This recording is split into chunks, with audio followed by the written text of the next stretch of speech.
याद रखना, दुख आना तुम्हारे हाथ में नहीं है, लेकिन दुखी ना होना ये तुम्हारे हाथ में है। दुख आएगा और तुम दुखी ना हो, ये तुम्हारे हाथ की बात है। कृष्ण कहते हैं जो दुख के आने पर भी दुखी नहीं होता है वो स्थित प्रज्ञ होता है। जो सुख के आने पर फूलता नहीं है और दुख के आने पर दुखी होता नहीं है, और जिसके अंदर काम क्रोध लोभ व्याप्त नहीं होते हैं वो स्थित प्रज्ञ होता है। स्थित प्रज्ञ होता है वो जीते जी मुक्त होता है।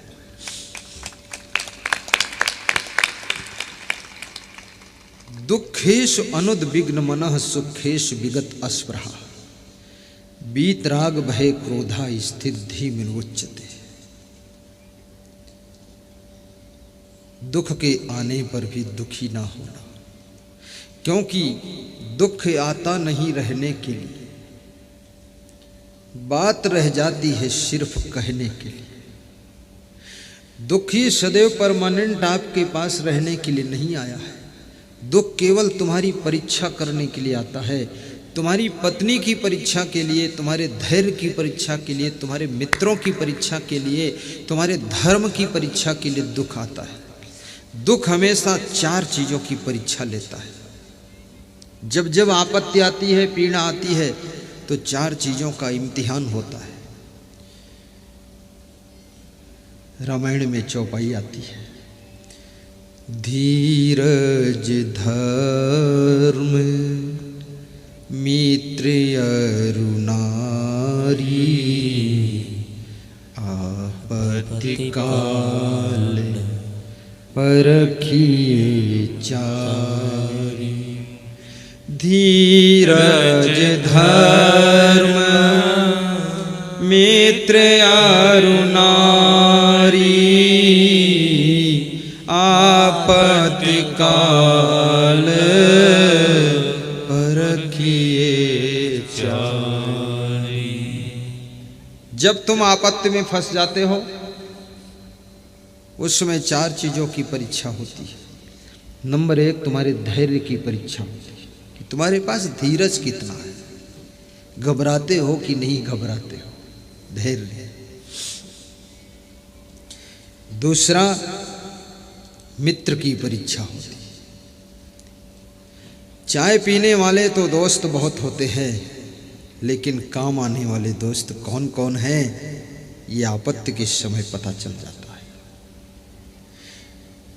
दूध पीने वाले दोस्तों की तो लंबी लाइन है, लेकिन खून देने वाला दोस्त कौन है इसकी परीक्षा तो दुखद घड़ियों में ही होती है। आपत्काल पर रखिए चारी, धीरज धर्म मित्र अरु नारी।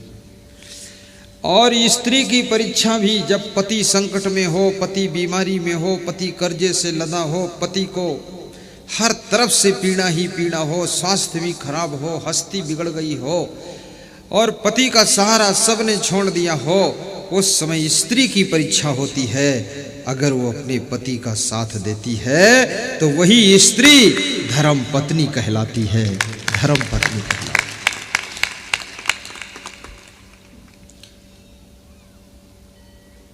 कितनी स्त्रियां आदमी के साथ में शादी नहीं करती, वो आदमी के पास में जो धन है ना, वो धन के साथ शादी करती है।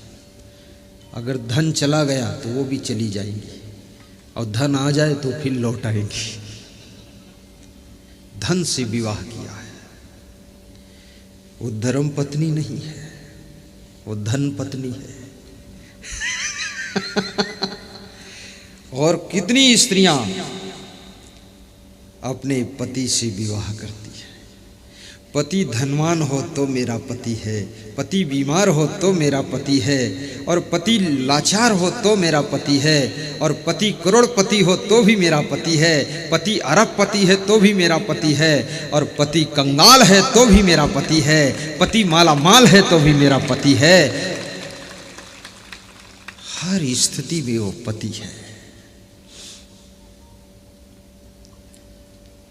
सुना जाता है एक बार पार्वती जी छत के ऊपर अपने बाल संवार रही थी। आज की 40 वर्ष पहले महिलाएं छत के ऊपर बाल ठीक करती थी, वहां धूप मिलती थी थोड़ा। अब तो महिला हो या पुरुष हो, सभी अपने कमरे में बहुत बड़े बड़े दर्पण लगाकर उसमें अपनी पीठ भी संवारते हैं लोग। मुंह तो देखते ही भी है, पीठ भी देखते हैं, पीठ ठीक है कि नहीं है। बहुत बड़े बड़े दर्पण सब लगे, पूरा देखते हैं। और फिर कितने लोगों ने तो अब घर में बाल वाल सब ठीक करना बंद कर दिया, ब्यूटी पार्लर में चले जाते हैं। और ब्यूटी पार्लर की दुकान में वहां भी लड़कियां बैठी हैं। कुछ जेंट के ब्यूटी पार्लर हैं, अब तो पुरुषों के भी ब्यूटी पार्लर खुलने लग गए हैं। पुरुष भी मेकअप करते हैं वहाँ जाकर, बिल्कुल ठीक ठाक, अप टू डेट। कहते हैं मुझे सुंदर लाल बना दो। स्त्रियाँ जाती ब्यूटी पार्लर में, कहती ऐसी विश्व सुंदरी बनाकर निकालो। क्या बात है, विश्व सुंदरी। और ब्यूटी पार्लर में करते क्या हैं? कुछ नहीं करते हैं, थोड़ा बाल काट देते हैं, बाल मोड़ देते हैं और बाल सेट कर देते हैं, बाल में काला रंग लगा देते हैं, थोड़ा गालों में कुछ पाउडर वाउडर लगा देते हैं और फिर कहते ओके, वो कहते ओके। तो बोले पैसा दे के जाओ, पैसा ले के जाओ। 300 रुपये दे देते हैं, कहते ठीक है। बोले ठीक है, 3 दिन बाद फिर आना, फिर ठीक कर देगा। रोज रोज। और ये शरीर को कितना ही मेकअप करो, कितना ही इसको ब्यूटी पार्लर में ले जाओ, ये तो रात में जब रजाई में सोओगे तो सब बाल बिगड़ गए, गाल बिगड़ गए, सब हालत बिगड़ गई। कोई भी स्त्री हो या पुरुष हो, जब सोकर उठे तो उसके रूप रंग को तुम देखो तो लगेगा कनक भूधराकार शरीरा।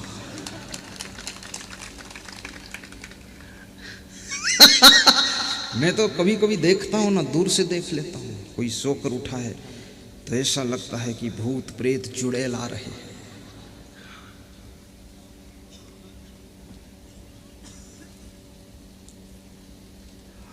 और मान लिया शरीर को ब्यूटी पार्लर की दुकान में ठीक भी करा लोगे, सेट कर लोगे, लेकिन ये आपकी जिंदगी ये किस ब्यूटी पार्लर में ठीक होगी? इसको कैसे सुंदर बनाओगे? जिंदगी को सुंदर बनाने का ब्यूटी पार्लर सेंटर यदि कोई है तो केवल सत्संग है, सत्संग। और वही सत्संग बोरेश्वर महादेव दंगवाड़ा में चल रहा है 4 दिनों से कि जिंदगी सुंदर बनाई जा रही है। यहाँ आपकी बाल, आपके गाल सुंदर नहीं बनाए जाते हैं, यहाँ आपकी पूरी जिंदगी को सुंदर बनाया जाता है। और जिसकी जिंदगी सुंदर हो जाए तो क्या पूछना, उसको कितने लोग देखने आते हैं, विचार करो। जैसे मैं हूं तो मुझे श्री क्षमादेव जी ने मेरी जिंदगी को सुंदर बनाया है। जिंदगी, क्षमादेव मेरे गुरु हैं। अब सोचो, ये जिंदगी ब्यूटी पार्लर में मेरी गई है, जिंदगी। सत्संग ही ब्यूटी पार्लर है, उस सत्संग रूपी ब्यूटी पार्लर में मेरी जिंदगी को सुंदर क्षमादेव महाराज ने बना दिया। तो इसको देखने के लिए, दर्शन के लिए कम से कम लाखों करोड़ लोग आस लगा कर बैठे हैं। अमेरिका के लोग भी आस रख रहे हैं कि महाराज का दर्शन कब होगा। तो मैं आपसे कहूँगा, इस शरीर को ज़्यादा ब्यूटी पार्लर में ले जाने के बजाय पूरी ज़िंदगी को ब्यूटी पार्लर में लाइए और ये सत्संग की ब्यूटी पार्लर में आइए और यहाँ पर फ्री में आपकी ज़िंदगी को सुंदर बनाया जाता है, आपके फ्री में। तो आपका जीवन सत्संग की ब्यूटी पार्लर में पहुँच जाए, आपका पूरा जीवन सुंदर हो जाए, आपका दर्शन करने के लिए लोगों की लाइन लग जाए, चरण छूने के लिए लोग दौड़ पड़े, आचरण को इतना महान बनाइए, आचरण इतना पवित्र कीजिए कि आपके चरण छूकर भी लोगों का आचरण बदलने लग जाए।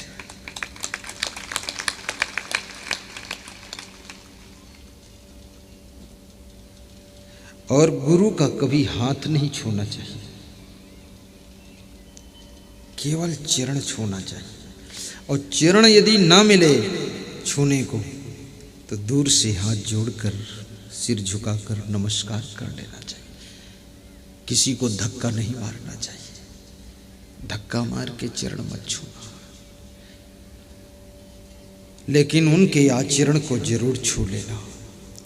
टीवी चैनल में हम आते हैं ना, उसमें आप दर्शन करते हो, देखते हो। 20 मिनट प्रवचन सुनाता हूँ, 17 मिनट सुनाता हूँ, 3 मिनट तो कुछ और बोलते हैं। और 17 मिनट में क्या करता हूँ मैं? सिर्फ और सिर्फ आचरण की बंदूक में ज्ञान वाणी की कारतूस को रख करके तुम्हारे ऊपर फायरिंग करता हूं। आचरण की बंदूक है, ये ज्ञान की कारतूस अगर केवल हाथ से चला दो कोई असर नहीं होगा। जब आचरण की बंदूक में रख करके इस ज्ञान की कारतूस की फायर करोगे तो आगे जो लोग खड़े हैं ना, उनकी सारी बुराइयों का अंत हो जाएगा, कल्याण हो जाएगा। तो मैं आपको कथा सुना रहा था कि पार्वती जी छत के ऊपर बाल संवार रही थी, वहीं से ये इतना सत्संग निकल कर आ गया। बाल संवारना बुरा नहीं है, सबको बाल संभाल कर ही रखना चाहिए। ये तो सौभाग्य है जो तुम्हारी खोपड़ी में बाल है, नहीं कितने लोगों के पास केवल खोपड़ी है, बाल है ही नहीं।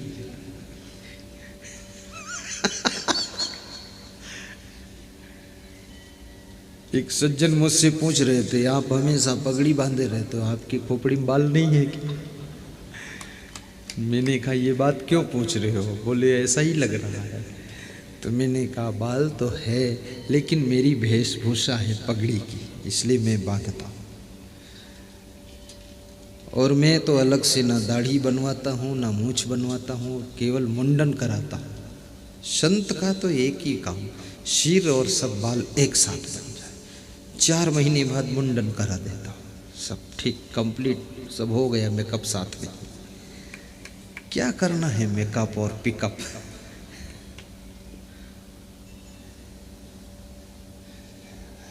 जिंदगी में शांति है, सुख है, आनंद है, चरित्र है, वैराग्य है, शुद्ध ब्रह्मचर्य है, कोई लफड़ा नहीं है, शांति है।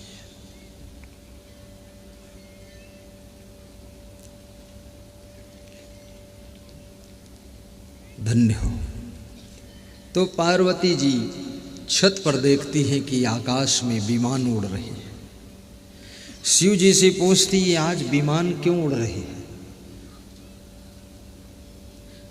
ये सब बहुत भीड़ जा रही, क्या बात है? तो शिव जी ने कहा कि आज शिव जी का मेला हो रहा है, ये शिव दर्शन के लिए लोग जा रहे हैं। बोले आप तो यहाँ घर में बैठे हैं, आपको भी तो जाना चाहिए दर्शन देने के लिए। तो शिव जी ने कहा मैं नहीं जाऊँगा। बोले तो वहाँ दर्शन कौन देगा? बोले वहाँ मेरी मूर्ति है, शिवलिंग है, उसका दर्शन करेंगे लोग। बोले तो आप यहाँ बैठे हो, वहाँ चलो तो क्या फर्क? बोले नहीं। तो पार्वती जी ने कहा आपको चलना पड़ेगा। तो शिव जी को पार्वती की बात माननी पड़ी। देखो शिव जी भी पार्वती की बात को मान लेते हैं, और तुम तो एक ऐसे शिव हो जो अपनी पार्वती की बात भी नहीं मानते हो। इसलिए तो घर में शांति नहीं। इनकी बात को मान लिया करो, रोज नहीं लेकिन कभी कभी तो मान ही लो। शिव जी भी अपनी पार्वती का बहुत सम्मान रखते हैं, उनके कहने से जाते हैं। तो शिव जी रास्ते में पार्वती से कहते हैं पार्वती ये जितनी भीड़ दिख रही है सब केवल भगत की भीड़ नहीं है, इसमें कुछ ठगत लोग भी जा रहे हैं। भगत ठगत जगत। पार्वती ने कहा नहीं नहीं ऐसी बात तो नहीं है, सब बोल रहे हैं बम भोले लगा गोले दमादम बम भोले, तो आपका नाम बोल रहे हैं। बोले ये बोल रहे हैं लेकिन इनकी भावना में भक्ति नहीं है। बोले क्या पहचान है? तो शिव जी ने कहा मैं परीक्षा करके बता देता हूं। शिव जी ने कहा तुम विचलित मत होना, बस इतना याद रखना। शिव जी ने अपना रूप बदला और कोढ़ी का रूप बनाकर शिव मंदिर के सामने सड़क के किनारे बैठ गए और पार्वती जी को कहा कि तुम सफ़ेद रंग की धोती पहनकर पंखा डुलाना और बैठी रहना। पार्वती जी सफ़ेद रंग की धोती पहनकर पंखा डुला रही हैं। शिव जी अपना रूप बदलकर कोढ़ी बनकर बैठे हुए हैं। एक नौयुकों का मंडल आता है, बम भोले जय हो भोला दरबार की ऐसे बोलता हुआ चला रहा है। पार्वती को देखता है और शिव जी को देखता है, पहचान नहीं पाते हैं और जा कर के पार्वती जी से कहते हैं ये तुम्हारे कौन है कोढ़ी दास? बोले ये हमारे पति है। बोले ये तो कोढ़ी है, ये तो ठीक होने वाले नहीं हैं, ये कोढ़ी के चक्कर में तुम क्यों पड़ी हो? तुम मेरे साथ चलो, मैं तुम्हारा अच्छा विवाह करा दूंगा। तो शिव जी मुस्कुराए और पार्वती की तरफ इशारा किया कि देखो इस मॉडल के भी भगत आए हैं यहाँ।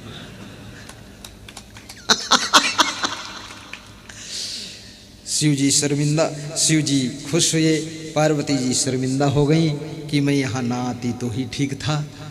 तो शिव जी ने कहा मैंने तो पहले ही मना किया था, पर तुमने जिद किया तो उसका ये परिणाम है। किसी भी नारी को अपने पति के साथ में जिद नहीं करना चाहिए। अगर पति मना करे तो मान जाना चाहिए। जिद करके कुछ भी करोगे तो जिद का फल दुख ही होता है, असमंजस होता है।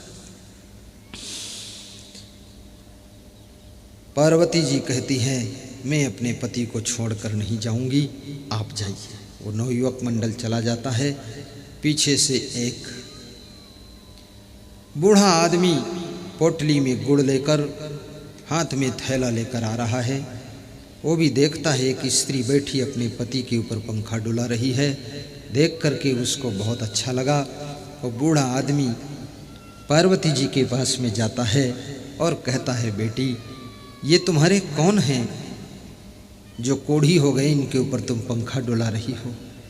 पार्वती जी ने कहा बाबा ये मेरे पति जी हैं, मैं इनकी पत्नी हूँ, इनको कोढ़ की बीमारी हो गई है, मैं इनकी सेवा कर रही हूँ।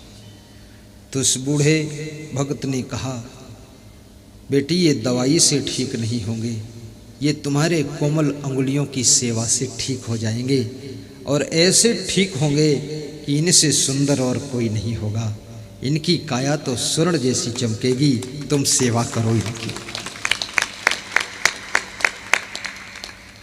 और मैं भी शिव जी का भक्त हूँ, मैं थोड़ी सी गुड़ लाया हूँ, ये मेरी गुड़ स्वीकार करो और 20 रुपये मेरे पास हैं, ये भी इनकी सेवा में लगा देना।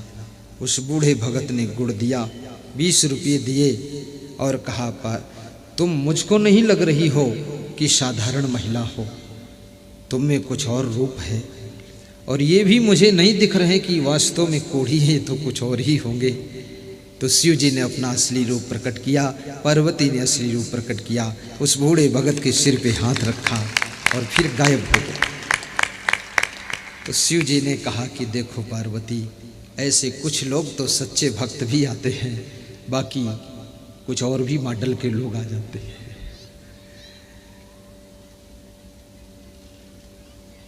एक निष्ठ स्त्री की परीक्षा, पति जब दुख में हो उसका साथ न छोड़ना।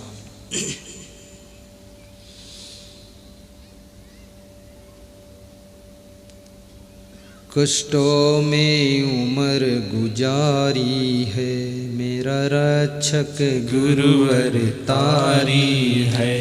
कष्टों में उम्र गुजारी है, मेरा रक्षक गुरुवर तारी है।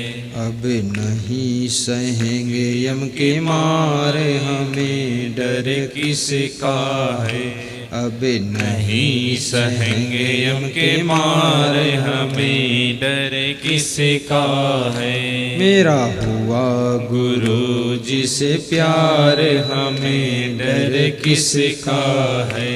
मेरा हुआ गुरु जिसे प्यार हमें डर किसका है। मेरा हुआ गुरु जिसे प्यार हमें डर किसका है।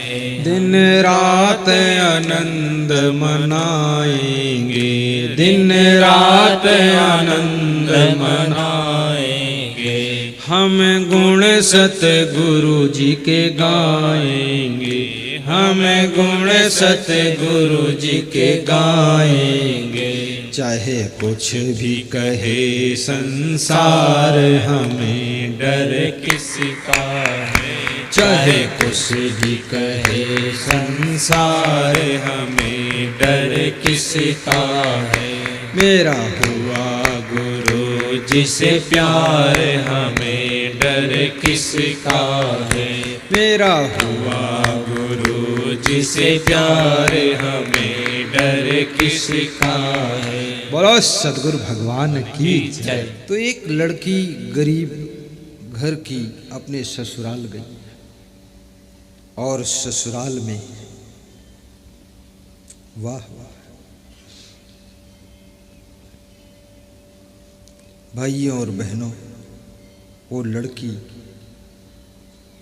वहां भी गरीबी में पड़ गई। कितने लोगों के किस्मत में ही गरीबी होती है, और गरीबी में भी घबराना मत,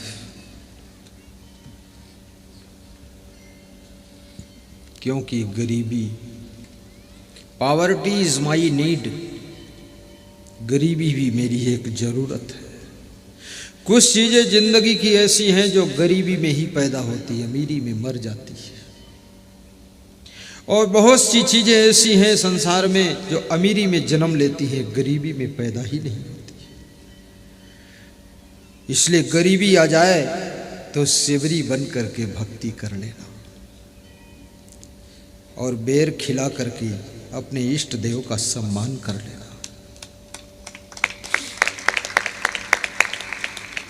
और अमीरी आ जाए तो फिर मीराबाई बनकर महलों में भक्ति करना। अमीरी हो या गरीबी हो, लेकिन भक्ति से विचलित मन ना हो। तो उस लड़की ने एक दिन अपने पति से कहा कि पति देव, हमारे माता पिता के घर चलो, उनसे कुछ मदद मिल सकती है। गरीब आदमी आस लेकर के सब जगह जाता है। याद रखना, गरीब आ जाए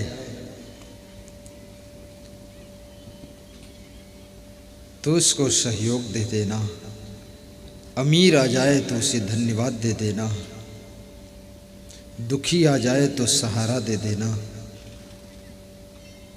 और कोई संत आ जाए तो उसका आशीर्वाद ले लेना। दोनों पति पत्नी, एक बच्चा है गोद में 3 वर्ष का, और पत्नी गर्भवती भी है। अपने मायके को पति के साथ जा रही है। एक जंगल आता है, उस जंगल में थक जाने के कारण, पैदल यात्रा के कारण विश्राम करते हैं। बच्चा भी सो रहा है, पत्नी भी सो रही है, पति भी सो रहा है। जब थकान आती है तो बिना बिस्तर के भी विश्राम मिल जाता है। ये शरीर बिस्तर नहीं मांगता है, ये तो बस थकान मांगता है कि थक जाऊं तो सो जाऊं। ये जिन जिन लोगों को अच्छी नींद नहीं आती है, सबसे पहली प्रॉब्लम है इनका शरीर ठीक से थकता नहीं है, और बिना भूख के खाते हैं तो इनका शरीर हर समय छकता रहता है, थकता तो है ही नहीं। और थकता नहीं और छकता है तो फिर नींद कैसे आए। शरीर को थकाइए, और शरीर के थकने से, थकना समझते हो ना, नहीं समझते? खूब समझते हो, क्योंकि तुम तो थके थकाए ही हो। बहुत थके लोग बैठे हैं। ये शरीर थक जाए और ये शरीर गहरी नींद सो जाए तो इसमें एक भी बीमारी नहीं रह सकती है, एक भी बीमारी नहीं रह सकती है। इसलिए माताओं बहनों से भी कहूँगा, जिनके घर में वजन काम नहीं है तो वे माताएं बहनें अपने छत के ऊपर 5 किलोमीटर सवेरे सवेरे अपने पति के साथ में रोज तेज चाल में चलें और इतना थक जाएं कि सवेरे भी नींद आने लग जाएगी। बहुत अच्छी नींद का सुख अलग ही है, क्या आनंद आता है, कोई सपना नहीं। और याद रखना, पति पत्नी सोए हैं, एक सांप निकल कर आता है, पति के पैर में अंगूठे में काट लेता है, जहरीला सांप, और काट कर चला जाता है।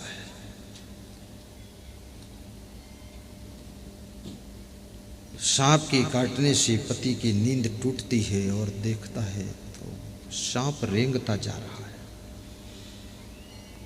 सांप अतिशय जहर वाला सांप था।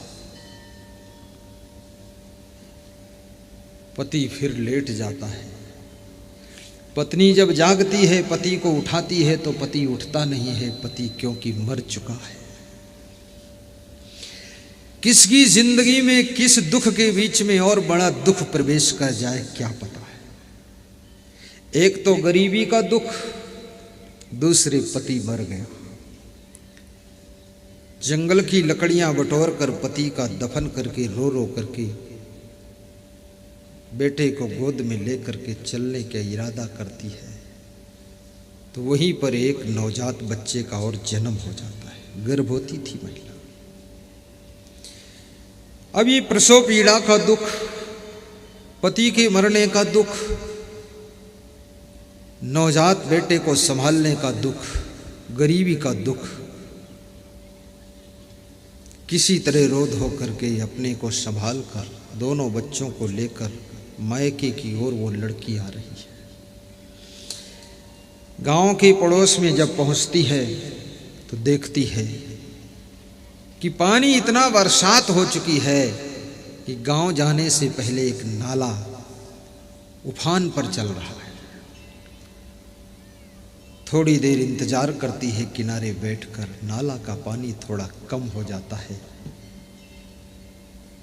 छोटे बच्चे को जो आज जन्म लिया है उसको गोद में लेकर पार कर रही है। पार करके उस पार पहुंचा करके रख देती है, कपड़ा बिछाकर। बच्चा लेटा, बच्चे को क्या पता क्या संकट आ सकता है।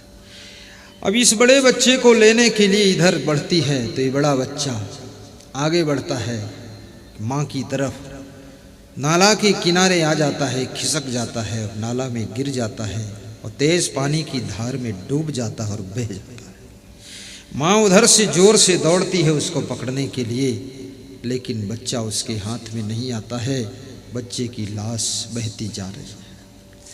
माँ पीछे मुड़कर देखती है वो लड़की तो पीछे एक भेड़िया आता है और आज जन्मे हुए बालक को पकड़ करके लेकर भागता जा रहा है। उधर दौड़ती है उसको छुड़ाने के लिए, तब तक भेड़िया उस बच्चे को मारकर खा जाता है। ये बड़ा बच्चा नाले में डूबकर मर गया, छोटा बच्चा भेड़िया खा गया, पति को सांप ने काट लिया, वो मर गया। अब ये दुख इतना, गरीबी का दुख, पति के मरने का दुख, बड़े बच्चे के डूब जाने का दुख, छोटे बच्चे को भेड़िया के खाने का दुख, प्रसव पीड़ा का दुख, रोती धोती इतने दुख को सह करके किसी तरह आगे बढ़ रही है। अपने पिता के गांव की तरफ बढ़ती है तो गांव की तरफ से एक कोई बूढ़ा आदमी आ रहा है। उससे पूछती है कि हमारे माता पिता तो कुशल मंगल में है ना। तो उसने कहा आप जाओ देखो ठीक ही है सब। गांव में प्रवेश किया तो वहाँ देखा क्या, घर पे जाकर गरीबी का समय, उत्तर प्रदेश का जीवन, छप्परों के घर, गर्मी का महीना, आग जोर से लगी है, सारा घर जल गया, गांव जल गया, माता पिता भाई बहन आग में जले हुए उनकी लाश पड़ी है। उनको देख करके वो लड़की खूब रोती है और पागल हो जाती है और दिमाग फेल हो गया। आदमी के दुखों के सहने की एक सीमा होती है, जब लिमिट को दुख पार कर जाते हैं तो मनुष्य फिर टूटना शुरू हो जाता है, टूटना शुरू हो जाता है। वो लड़की फूट फूट कर रोती है, पागल हो जाती है, आधे कपड़े खोलकर इधर उधर घूमती है। गांव की लड़कियां जो उसकी सहेलियां थी उसको समझाती है, संभालती है। उसी समय पड़ोस में महात्मा बुद्ध का शिविर चल रहा था।